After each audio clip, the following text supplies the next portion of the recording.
Bonjour, donc je m'appelle Guillaume Ducretet-Pajot, je suis chef de projet chez Dinergy. Ça consiste en fait à aider nos clients à se développer par l'innovation.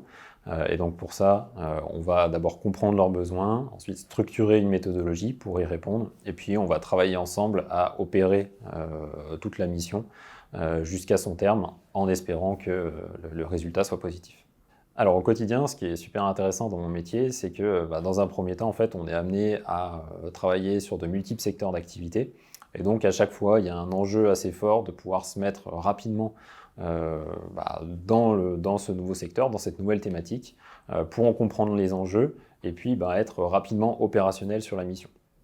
Le second point, c'est qu'on va rencontrer aussi un certain nombre de porteurs de projets, d'entrepreneurs, de dirigeants de sociétés, qui vont avoir des personnalités fortes, différentes, avec chacun leur vision, leur ambition, etc.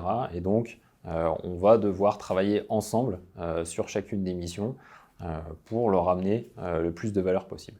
Et puis le troisième et dernier point, on doit à chaque fois, dans un souci de professionnalisme, mettre en place des méthodologies qui doivent être le plus structurées possible pour s'assurer que on amène bien le maximum de valeur à nos clients pour les aider dans leurs projets d'innovation.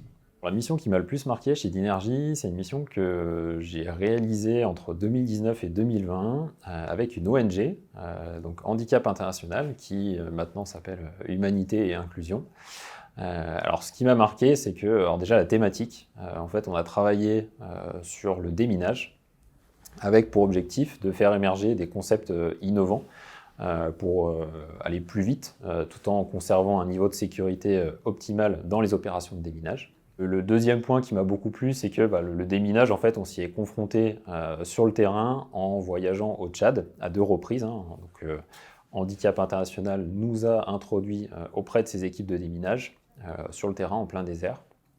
Et donc, il y a ce côté choc culturel et puis la confrontation, je dirais, de nos méthodologies qui sont rodées sur le territoire français et européen, et que on se devait d'appliquer à ce nouveau terrain de jeu qui est le Tchad. Et puis le dernier point, c'est que on a été mis dans de très bonnes conditions par Handicap International sur cette mission pour vraiment mettre en place tout ce qu'on voulait. Et désormais, c'est une collaboration plus moyen-long terme qui s'est mise en place avec eux.